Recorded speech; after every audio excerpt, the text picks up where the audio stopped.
이 소설은 왕룡의 혼이 나는 날로 시작한다. 왕룡은 성안의 황부잣집의 여종인 오란을 부인으로 맞이했다. 오란은 예쁜 얼굴은 아니었지만 입이 무겁고 일을 잘하는 전형적인 부잣집 하인에 속하는 여자였다.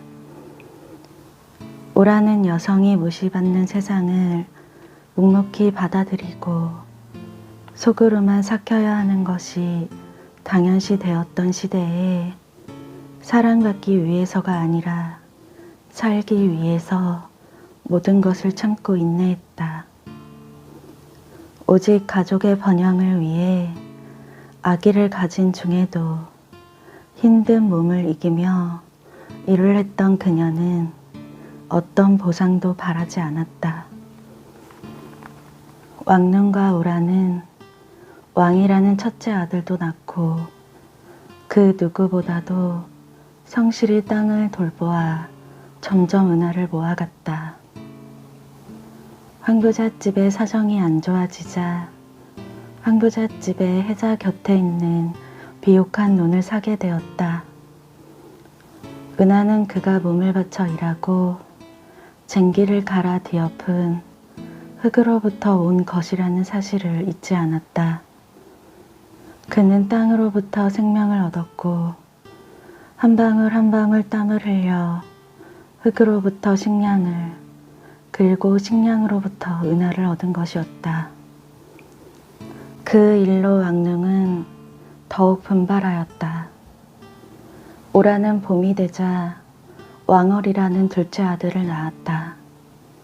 그러나 해가 지나고 가뭄이 들자 숙부가 그에게 다가와 문제가 되었다.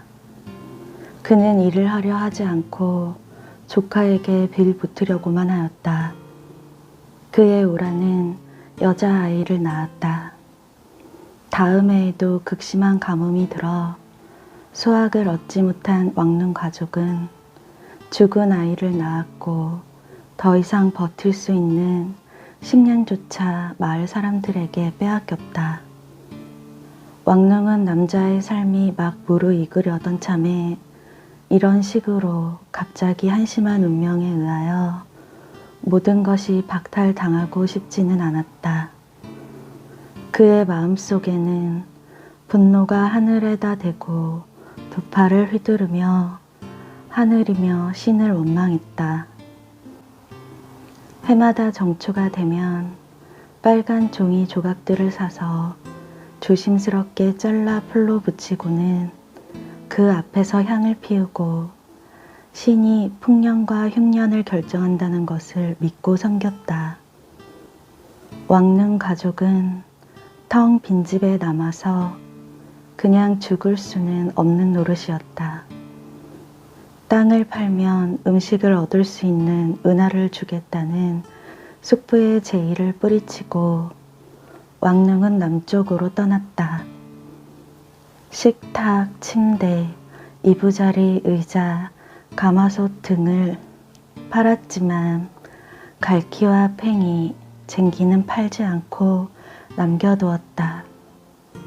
굶어 죽을 수 있는 상황에서도 땅은 그의 목숨과도 바꿀 수 없는 것이었다. 그는 땅이 있다면 뭐든 할 수 있다고 생각한 것이었다. 화차를 타고 남쪽으로 떠난 왕릉 가족은 왕릉은 인력거를 끌었고 나머지 가족은 구걸로 연명했다. 어느 날 오란이 주워온 양배추국에 작은 아들이 훔쳐온 고기를 보고서는 왕릉은 다시 고향으로 떠날 생각을 했다. 어느 날 왕릉이 움막에서 지내고 있을 때 부잣집이 습격을 받았다. 자신도 모르게 휩싸여 들어간 왕릉은 부잣집 안채 뒤쪽에서 미처 도망치지 못한 집안 사람을 발견하게 되었고 황금을 얻게 되었다. 좋은 씨앗을 가지고 고향으로 돌아온 왕릉은 농사를 재개할 준비를 했다. 그 후 왕릉은 왕후라 불리는 셋째 아들과 정신지체 장애를 가진 딸 남녀 쌍둥이를 낳게 되었다. 어느 날 밤 아내와 누워있던 왕릉은 그녀의 젖가슴 사이에서 남자의 주먹만한 단단한 덩어리가 손에 닿는 것을 느꼈다. 그것은 오란이 남쪽의 어느 부잣집을 습격했을 때 숨겨져 있던 보석들을 가지고 온 것이었다. 오란의 부탁으로 진주 2개를 제외하고는 모두 황부자 댁에 땅을 사들이는 데 쓰게 되었다. 몇 해 후 굉장한 재산을 모은 그는 아들들을 서당에 보냈다. 그러던 중 7년 만에 홍수가 났고 모든 논밭이 물에 잠기지만 그는 모아둔 재산으로 버틸 수 있어 걱정을 하지 않았고 점점 향락에 빠져들었다. 읍내의 찻집에 출입이 잦아든 왕릉은 레나를 첩으로 맞이했다. 레나는 그림에만 존재할 것만 같은 아름다운 모습이었다. 특히 왕릉은 레나가 침상에 앉아 전족을 한 작은 발이 간들거리는 모습을 보고는 매혹되어 버렸다. 평상시 오란의 커다랗고 투박한 발을 혐오한 것이었다. 전족을 한 여성은 10cm 가량의 기형적인 발을 가지게 되는데 약 1000년 이상 지속되어 온 중국의 관습이었다. 전족은 중국 여성을 속박하는 관습이었지만 예로부터 수많은 시인 묵객들이 여성의 아름다움을 찬양할 때 빼놓지 않았던 미적 기준이었다. 경국지색으로 일컬어지는 양귀비의 발 또한 전족이라는 사실은 널리 알려져 있다. 그러나 중국 여성에게는 잔혹한 관습이었을 것이다.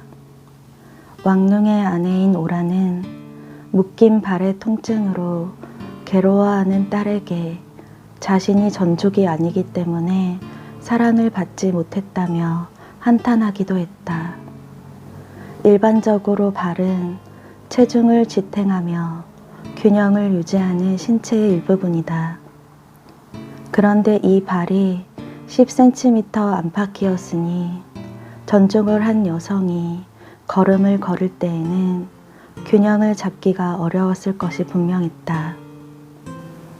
전족이라고 하는 것은 발을 부자유하게 만들어 도망을 방지하도록 만들어진 시술이라고도 전해졌다.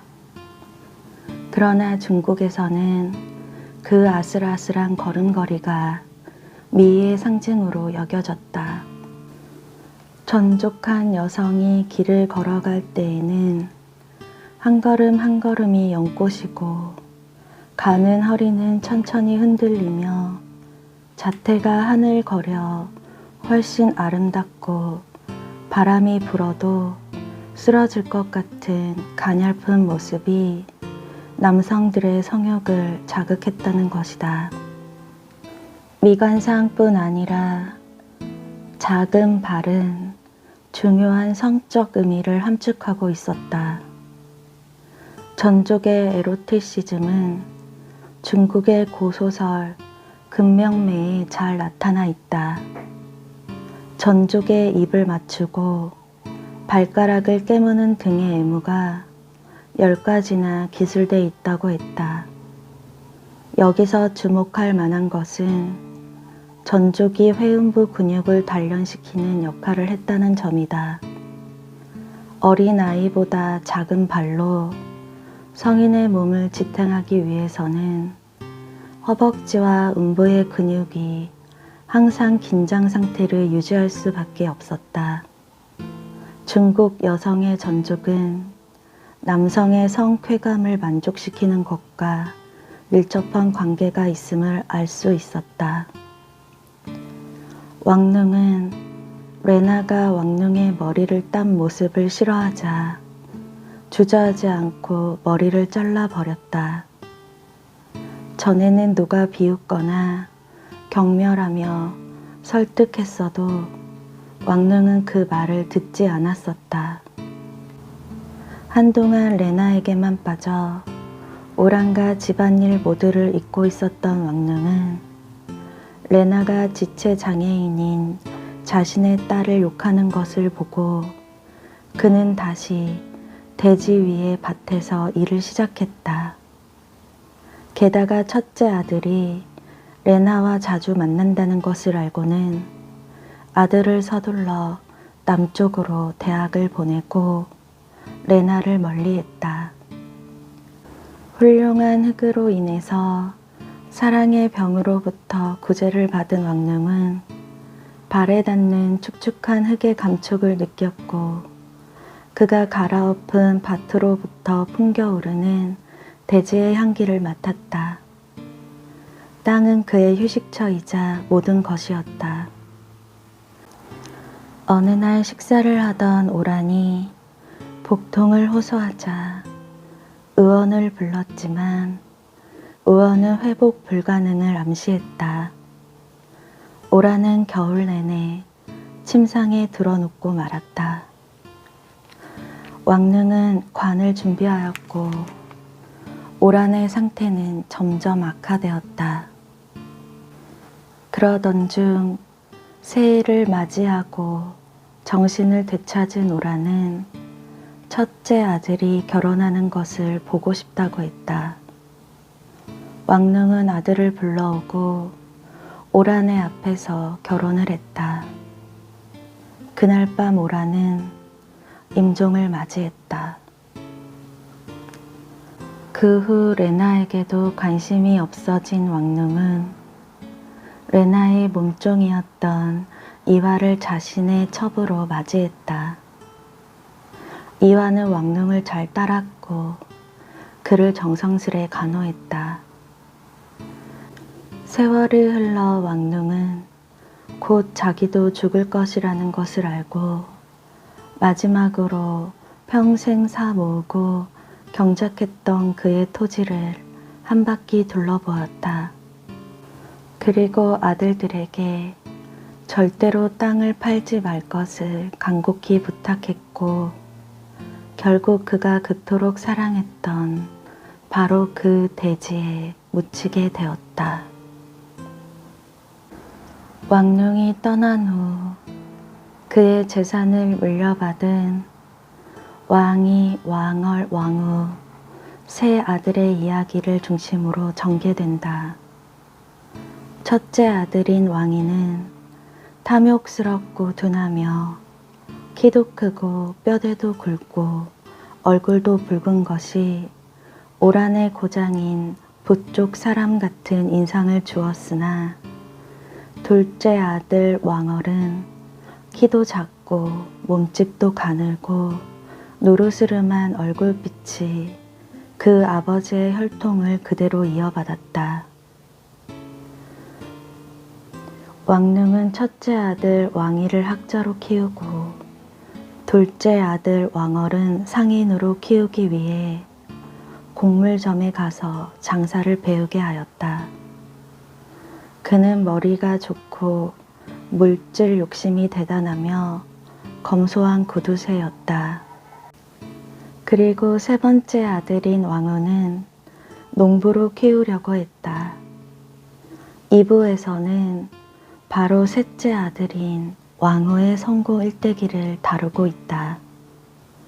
그는 어려서부터 토벽집에서 묵묵히 농사일을 배웠지만 그 생활이 무엇보다도 싫어 왕릉에게 반항을 했었다. 또한 그는 자신이 마음에 들어했던 이화를 아버지에게 빼앗겼다고 생각하며 끝내 가출하여 군인이 되었다. 왕릉이 죽기 전에 첫째 아들과 둘째 아들에게 절대로 땅을 팔아서는 안 된다고 유언을 남겼지만 젊음의 이름으로 그의 모든 것을 물려받은 아들들은 그의 유산인 대지를 자신의 삶을 위해 조금씩 팔기 시작했다. 첫째 왕위는 대지주가 되었지만 세상의 모든 만사가 귀찮기만 했다. 둘째 왕얼은 어려서부터 계산이 밝아 계속해서 상인의 길을 걷게 되었고, 마지막 왕후는 군인이 되어 남쪽에 내려가 살면서 자신의 영역을 넓히는 데 주력했다. 왕후는 자신이 군대를 이끄는데 조력자가 필요했다. 그러나 그는 아들이 없었으므로 첫째, 둘째 형들에게 그들의 아들을 자신에게 맡겨달라고 했다. 둘은 이런저런 핑계를 대며 피하다가 결국 둘째 형 왕얼의 둘째 아들인 언청이를 왕후의 밑으로 보냈다. 언청이는 때에 따라 자신의 몫을 잘해 나가고 왕후의 옆을 지켰다. 왕후는 자신의 성공을 위하여 여자를 멀리해 왔다. 그러나 어느 날 자신의 적의 첩이었던 여인을 사랑하게 되었다. 그녀는 여우 같았지만 똑똑하고 냉철한 여인이었다. 왕후는 그녀의 조언을 통해 점차 세력을 확장해 나갔다. 아이도 낳고 잘 살아가는 듯 했으나 그녀는 왕후를 배신하고 말았다. 그 사실을 안 왕후는 그녀의 목을 단번에 잘라버리고 시리에 빠졌다. 그 후로 그는 2명의 신여성과 전통적인 여성을 아내로 맞아들였지만 그는 두 아내에게는 많은 사랑을 주지 않고 하나 있는 아들에게 온 사랑을 쏟아부었다. 그는 그의 아들을 멋진 용사로 만들겠다고 다짐하고 아들을 자신 곁에 두고는 군사 교육을 시켰다. 첫째 형 왕위의 첫째 아들은 어려서부터 신식 학교에 다녔다. 그는 그곳에서 여러 가지를 배웠는데 그 가운데 부모가 정해주는 여자와 반드시 결혼해야 한다는 것은 고시대 악습의 노예가 되는 것이며 적어도 현대 청년이라면 여성과 교제를 해보고 서로 애정을 느낄 수 있을 때만 결혼을 해야 한다는 것이었다. 이러한 이유로 그는 한 여인을 사랑했는데 그 여인의 아버지는 경찰서장이었다. 결국 그는 새 시대의 사상을 외치다 감옥에 갇히고 말았다. 그러나 결국 형제 중 하나가 군벌이고 왕얼이 큰 부자라는 것을 알게 되어 여인의 집안은 그들의 결혼을 허락했다. 평온하던 마을에 기근이 오더니 갑자기 폭우가 쏟아져 홍수가 났다. 마을의 집은 모두 잠겨버리고 왕후의 군대도 세금을 걷지 못해 부대원들의 불만은 점점 쌓여갔다. 그 시기에 마지막까지 왕릉을 관호했던 이완은 왕릉의 부탁을 받아 토막집에서 그의 정신지체 장애인 딸을 맡아 키우고 왕위의 꼽추 아들까지 맡아 키우고 있었다. 그중 정신지체 딸은 어느 날 갑자기 물속으로 걸어 들어가 세상을 떠나고 말았다. 그 후 이완은 예전부터 생각해왔던 여승이 되기를 결심하고 절로 들어갔다. 꼽추 아들도 그녀를 따라 스님이 되었다. 그 후 식년난을 겪고 힘든 시기를 보내고 왕후의 아들은 점점 성장하게 되었다. 왕후는 아들을 남쪽 군사학교로 보내어 더 많은 것을 배워오도록 했다. 그러나 공부를 마치고 돌아온 아들은 자신과 다른 군복, 즉 적군의 옷을 입고 있었다. 왕후의 아들은 어려서부터 억압되어 살아온 자신의 인생을 거부하고 새로운 삶을 찾아 떠나고자 했다.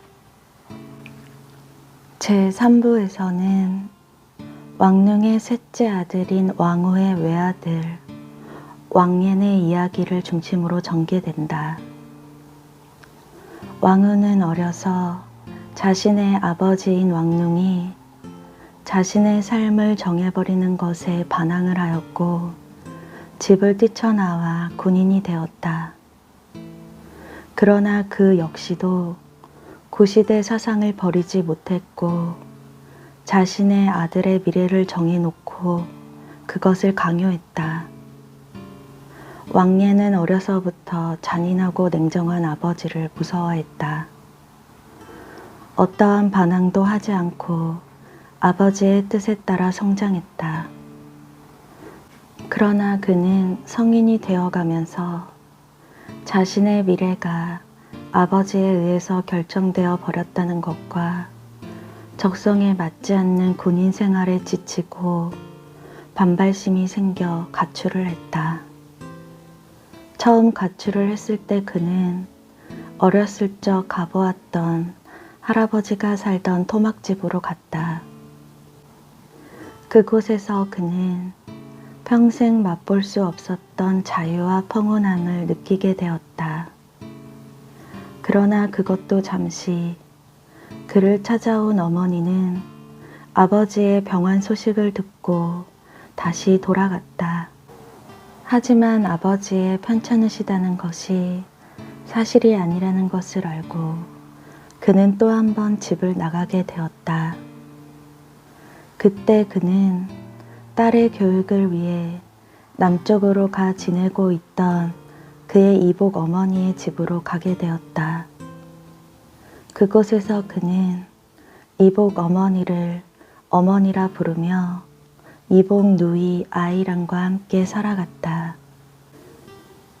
그곳에서 왕에는 사촌인 왕멍의 권유로 공산주의에 발을 담그게 되었다. 그러나 왕후는 군벌의 거두로 공산주의자들의 타도 대상이므로 이에 왕에는 혼란을 겪었다. 그러다 밀고를 당해 감옥에 가게 되었고 그의 아버지는 전 재산을 들여 왕엔을 감옥에서 몰래 빼내어 미국으로 유학을 보냈다. 미국으로 건너간 왕에는 미국의 발전된 모습을 보고 놀라움을 감출 수 없었다. 그의 눈에 미국은 모든 것이 완벽해 보였다. 거대한 건물이 하늘에 까마득히 솟아있는 것이 그들에게는 신상을 모셔놓지 않았을 뿐 웅장한 신전처럼 보였다. 그리고 질비하게 서 있는 건물들 사이를 몇천 몇만인지 알 수 없는 자동차가 도시의 부유한 사람들을 싣고 놀라운 속도로 달려가고 있었다. 왕에는 미국에 가서 3번의 비참함을 느꼈다. 첫 번째는 미국에 간 지 얼마 안 되었을 때 사촌과 함께 간 레스토랑에서였다. 그곳에서 느낀 이방인이라는 시선과 외국인의 멸시 섞인 말투는 왕엔의 심기를 불편하게 만들었다. 두 번째는 어느 선교사들이 중국의 열악한 환경에 대해 다큐멘터리를 상영하였고 그들에 대해 가엾다고 하여 모금하는 것에 분통을 터뜨렸다. 그는 자신의 집에는 방이 여러 개가 있고 부족함이 없이 자라온 것을 자랑으로 여기고 있었다. 자신이 살다 온 조국의 모습이 그렇게 비참할 리가 없다고 생각했다. 마지막으로 세 번째는 자신이 믿고 있었던 친구의 배신이었다. 처음에 왕앤에게 호감을 느끼고 유익한 대화를 나눌 수 있는 친구였다. 그러나 결국 왕앤의 하숙집 딸에게 빠져 친구를 저버렸다. 이러한 세 사건을 겪으면서 왕앤은 조국에 대한 자긍심과 자부심이 더욱 커져갔고 자신의 나라에 대해 무지한 미국인들에게 조국을 알리고 싶어졌다. 그러던 중 그는 자신의 스승인 딸과 사랑에 빠지게 되었다. 하지만 그는 결국 그녀와의 사랑을 이루지 못하고 조국으로 돌아오게 되었다. 왕앤 눈에 들어온 중국은 높은 빌딩과 화려한 거리로 많이 발전하고 변했었다. 그러나 그는 아버지를 뵙기 위해 버스를 타고 가면서 역겨운 냄새가 나는 빈민들의 생활을 보고는 큰 충격을 받았다. 왕앤은 사촌이 높은 지위를 가진 군인이 되었다고 하여 그를 만나러 수도로 갔다. 왕앤에게 가입을 권유했지만 왕앤은 교직에서 일을 하고 싶다고 말했다. 그 뒤 왕앤은 열악한 환경 속에서 열의를 갖고 학생들에게 농업을 가르치며 생활을 했다. 왕앤은 이복누이 결혼식에서 피가 섞이지 않은 동생 메이링의 아름다움을 깨달았고 그녀를 사랑하게 되었다. 메이링은 의과대학을 다니며 동양의학과 서양의학을 모두 습득하고 훌륭한 의사가 되고자 하는 큰 꿈을 갖고 있었다. 그러한 메이링은 왕앤의 사랑 고백을 거절했다. 왕앤은 먼 곳에서 메이링에게 지속적으로 편지를 써가며 그의 사랑을 알렸다. 그러던 어느 날 왕앤은 휴가를 받고 메이링이 있는 곳으로 갔다. 왕앤은 자신의 마음을 몰라주는 메이링이 원망스러웠다. 그 후 왕앤은 그의 아버지 왕후의 노환 소식을 듣고 아버지가 있는 곳으로 가서 아버지가 마지막 가시는 길을 지키고 있었다. 그때 이복 어머니와 메이링이 찾아왔다. 메이링과 왕앤은 서로의 마음을 확인하면서 총 3부작으로 왕룽, 왕후, 왕앤의 3대에 걸친 이야기가 대단원의 막을 내리게 되었다.